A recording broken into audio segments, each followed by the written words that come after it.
Mitch Williams, Major League Baseball tonight at 9 Eastern, MLB Network airing 30 games, 30 clubs, 30 days, including the Phillies home opener against the Marlins at 1 Eastern, Twins home opener at 4 Eastern. That's today. Mitch, kind enough to join us. At what point, if you're a fan, do you start to panic with the start of your team's season? Well, in certain cities, there should be panic. In other cities, there should be complete understanding that their team simply doesn't have the pieces or the talent to compete right now. If I'm Boston, the injury to Andrew Bailey is going to prove to be huge. I had them picked as a wild card team, and right up until Bailey got hurt, and then I changed it to Tampa. Well, you look at the East, Toronto, people think they could slip in, that they could be that sleeper team. And you have the Yankees, who are either going to be old or they're going to be veterans, and you have Tampa back again. So, you got 4 teams, I think, looking for 2 spots there. No, there's no question. I think most definitely 2 playoff teams will come out of the East. There's only going to be 1 come out of the Central, and I think there'll be 2 come out of the West. If you're looking at a sleeper, though, and I know it's early, but if you look at somebody's spring training, I always look back to last year and how some teams finished, even if they didn't make the playoffs. Did you get somebody on a roll? Do you have somebody, 1 or 2 teams, to keep an eye on for the rest of the season? Yeah, I agree with you on Toronto. Toronto could be a team that just flies under the radar right up until September. And then people look up and say, oh, wait a minute, this team's either in the lead in the East or they're just a couple of games out. So I look at them. The other team, if I was to look in the National League, the other team is Washington. I think people are going to go to sleep on Washington. And I picked Philly to win the East, but they're going to have to – I'm looking at them now like I looked at the Giants over the last couple of years. The pressure that's going to be on that starting staff is going to be unbelievable. You look in Philadelphia, they play a 3-game series in Pittsburgh over the weekend. Their starters went a total of 20 innings and gave up 2 runs, and they lost the series 2-1. Yep.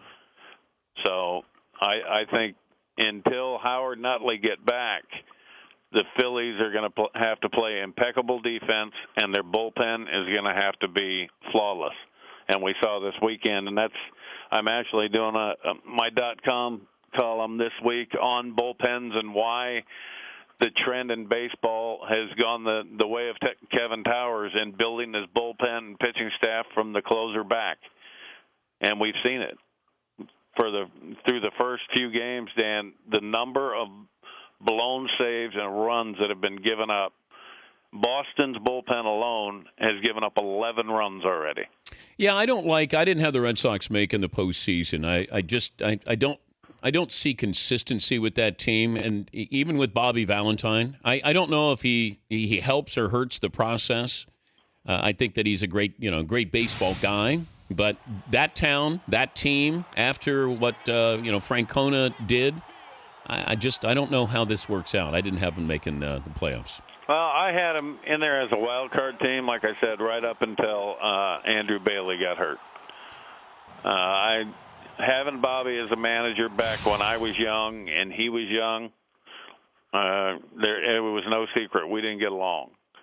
But with age comes a little bit of wisdom, and I know I was a pain in the behind to manage when I was 21 years old, and he was a pain to play for when he was 35 years old. So, yeah, but what were you like at 21, Mitch? I thought I was supposed to pitch in all 162 games. And if I didn't pitch, I was upset about it, and I didn't care about saves and that. I didn't care about any of that. I just thought I was supposed to pitch every day. He's Mitch Williams, Major League Baseball Network. The best or worst temper tantrum you ever had? Oh, geez. Well, that would be Atlanta. I was charged for a couple of doors in the clubhouse. What was the tab? I don't even remember, to be honest. But you didn't take apart a bathroom. You just took down some doors? No, yeah, I waited to get inside before I started dismantling things. Would you? How would you do with Ozzie Guillen? I would be fine with Ozzie because I understand him. I was with him when he was 18 years old, and we were both in the minor leagues with the Padres. And I know Ozzie. His mouth was never closed when he was 18, and that hasn't changed to this day.